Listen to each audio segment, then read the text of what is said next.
நபிகள் நாயகம் ஸல்லல்லாஹு அலைஹி வஸல்லம் அவர்கள் கூறினார்கள், மனிதர்களுடைய நிலையை அல்லாஹ் எப்படி மாற்றுவான் என்பதை விளக்குவதற்கு சொல்லித் தந்தார்கள்.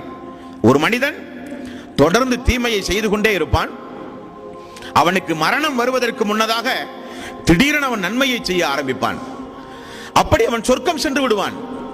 ஒரு மனிதன் தொடர்ந்து நன்மையை செய்து கொண்டே இருப்பான்.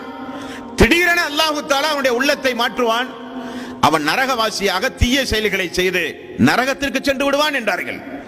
அப்படிப்பட்ட ஒரு நேரம், அப்படிப்பட்ட ஒரு நாள் மனிதர்களின் மீது விதிக்காமல் நிச்சயம் அந்த நாள் வராது, நிச்சயம் அந்த நாள் ஏற்படாது என்று நபிகள் நாயகம் ஸல்லல்லாஹு அலைஹி வஸல்லம் அவர்கள் கூறினார்கள். அன்பர்களே, ஆகவேதான் அல்லாஹ்வினுடைய ரசூல் நிறைய பிரார்த்தனைகளில் குழப்பங்களை விட்டும் அல்லாஹ்வுடைய ரசூல் பிரார்த்தனை செய்தார்கள்.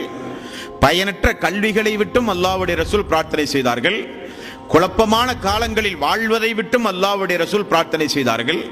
மனிதர்களுக்கு வரப்போகிற குழப்பங்களில் மிகப்பெரிய குழப்பமே தஜ்ஜாலுடைய குழப்பம்தான்.